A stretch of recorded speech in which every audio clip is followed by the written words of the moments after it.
झारखंड से राज्यसभा के लिए निर्विरोध चयन। बीजेपी से प्रदीप वर्मा और महागठबंधन से सरफराज अहमद को मिला सर्टिफिकेट, अब जाएंगे राज्यसभा। झारखंड से राज्यसभा के लिए 2 सदस्य निर्विरोध चयन किए गए हैं। इसमें बीजेपी से डॉक्टर प्रदीप वर्मा और महागठबंधन से डॉक्टर सरफराज अहमद शामिल हैं। दोनों प्रत्याशियों ने 11 मार्च को चुनाव लड़ने के लिए नामांकन भरा था, लेकिन 2 ही प्रत्याशी होने की वजह से उन्हें निर्वाचित घोषित कर दिया गया। झारखंड विधानसभा के सचिव सैयद जावेद हैदर ने इसकी घोषणा की है। उन्होंने दोनों नव निर्वाचित सदस्यों को आज सर्टिफिकेट भी प्रदान किया। इस तरह से बिना चुनाव लड़े ही डॉक्टर प्रदीप वर्मा और डॉक्टर सरफराज अहमद राज्यसभा के सदस्य घोषित किए गए। आपको बता दें कि चुनाव लड़ने के लिए मुंबई के व्यवसायी हरिहर महापात्र का नाम सामने आया था। उन्होंने नामांकन पत्र भी खरीदा था, लेकिन उन्होंने नॉमिनेशन दाखिल नहीं किया। इस वजह से झारखंड के 2 ही प्रत्याशी थे। विधायक अंबा प्रसाद और योगेंद्र साहू के 20 ठिकानों पर रांची व हजारीबाग में हुई रेड में ईडी को मिले थे 35 लाख कैश और नकली स्टाम्प। बड़कागांव की कांग्रेस विधायक अंबा प्रसाद, पूर्व मंत्री योगेंद्र साहू, इनके रिश्तेदार समेत 20 ठिकानों पर हुई छापेमारी में ईडी को 35 लाख रुपए कैश मिले थे। इसके अलावा डिजिटल उपकरण, अंचल कार्यालयों एवं बैंकों के नकली स्टाम्प समेत अन्य सामान बरामद किए गए थे। आपको बता दें कि 12 मार्च को ईडी ने इनके रांची और हजारीबाग के 20 ठिकानों पर छापेमारी की थी। सोशल मीडिया एक्स पे ईडी ने जानकारी दी कि ईडी की रांची टीम ने पीएमएलए 2002 के प्रावधानों के तहत झारखंड के पूर्व मंत्री योगेंद्र साहू, बड़कागांव की कांग्रेस विधायक अंबा प्रसाद, उनके परिवार के अन्य सदस्यों और सहयोगियों के रांची और हजारीबाग में कुल 20 स्थानों पर 12 मार्च 2024 को छापेमारी की गई थी। आदिवासी संगठनों ने निकाला न्याय आक्रोश मार्च, कहा हेमंत सोरेन को जल्द रिहा करो। राजधानी में विभिन्न आदिवासी संगठनों ने पूर्व मुख्यमंत्री हेमंत सोरेन की गिरफ्तारी और आदिवासी जमीन की लूट के विरोध में न्याय आक्रोश मार्च निकाला। इसमें शामिल लोगों ने आरोप लगाया कि स्वतंत्र एजेंसी ईडी का दुरुपयोग करते हुए साजिश के तहत हेमंत सोरेन को जेल भेज दिया गया है। वहीं प्रदर्शनकारी महिलाओं ने कहा कि वे जनी शिकार की तर्ज पर सड़कों पर निकलेगी और जेल का फाटक तोड़कर हेमंत सोरेन को रिहा कराएंगी। साथ ही यह कहा कि झारखंड की खनिज संपदा को राज्य से बाहर नहीं जाने दिया जाएगा। कई लोग तीर धनुष जैसे पारंपरिक हथियार भी लिए हुए थे, सरना झंडा लेकर चल रहे थे। जेल का फाटक टूटेगा, हेमंत सोरेन छूटेगा, हेमंत सोरेन जिंदाबाद जैसे नारे लग रहे थे। दिसोम गुरु शिबू सोरेन से रांची में मिले राजमहल सांसद विजय हंसदा, गुरुजी ने दिया सफलता का मंत्र।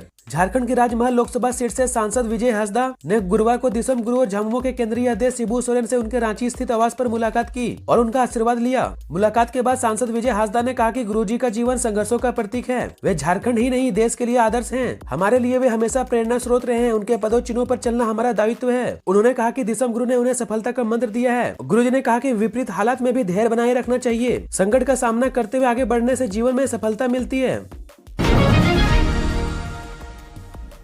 कोडरमा और धनबाद में आयकर विभाग की बड़ी कार्रवाई, इन ठिकानों पर मारा छापा। आयकर विभाग ने कोडरमा और धनबाद में बड़ी कार्रवाई की है।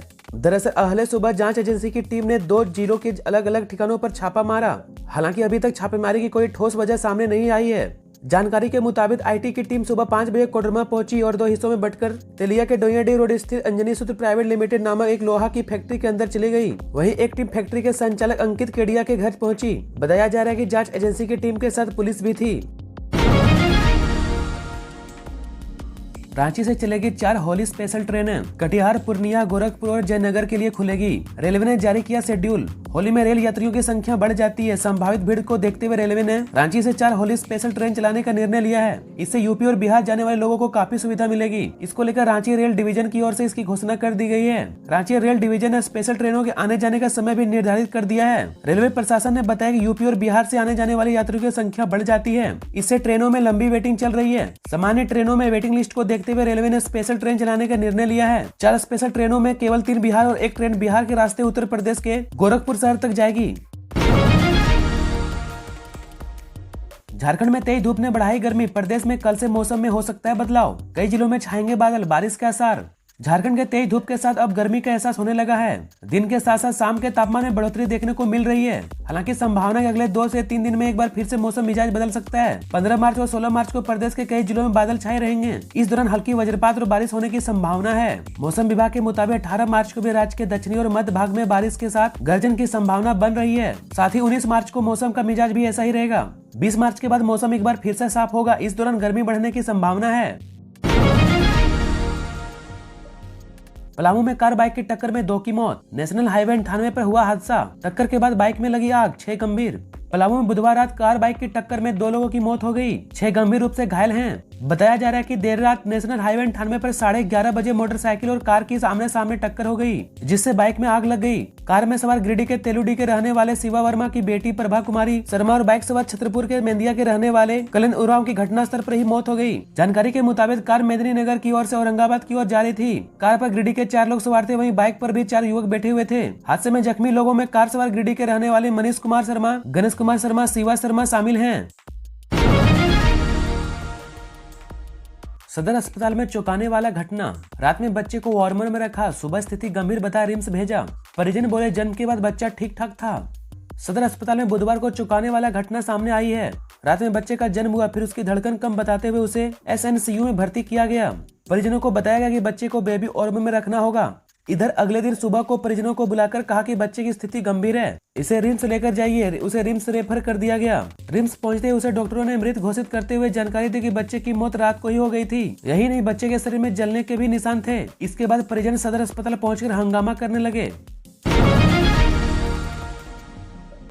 हाईकोर्ट का निर्देश, ध्वनि प्रदूषण शिकायत के लिए हेल्पलाइन नंबर जारी करे राज्य सरकार। हफ्ते के 7 दिन 24 घंटे शिकायत दर्ज करा सकेंगे लोग। राज्य में ध्वनि प्रदूषण पर दायर जनहित याचिका पर झारखंड हाईकोर्ट में बुधवार को सुनवाई हुई। जस्टिस रोंगन मुखोपाध्याय और जस्टिस दीपक रोशन की खंडपीठ ने सुनवाई करते हुए राज्य सरकार को निर्देश दिया है कि हफ्ते के 7 दिन 24 घंटे काम करने वाला हेल्पलाइन नंबर जारी करे, जिसके माध्यम से लोग ध्वनि प्रदूषण की शिकायत कर सकें। साथ ही खंडपीठ ने राज्य सरकार को ध्वनि प्रदूषण को रोकने को लेकर लोगों को जागरूक करने का निर्देश दिया, प्रचार प्रसार कर लोगों को जागरूक करने के लिए प्रेरित करने को कहा।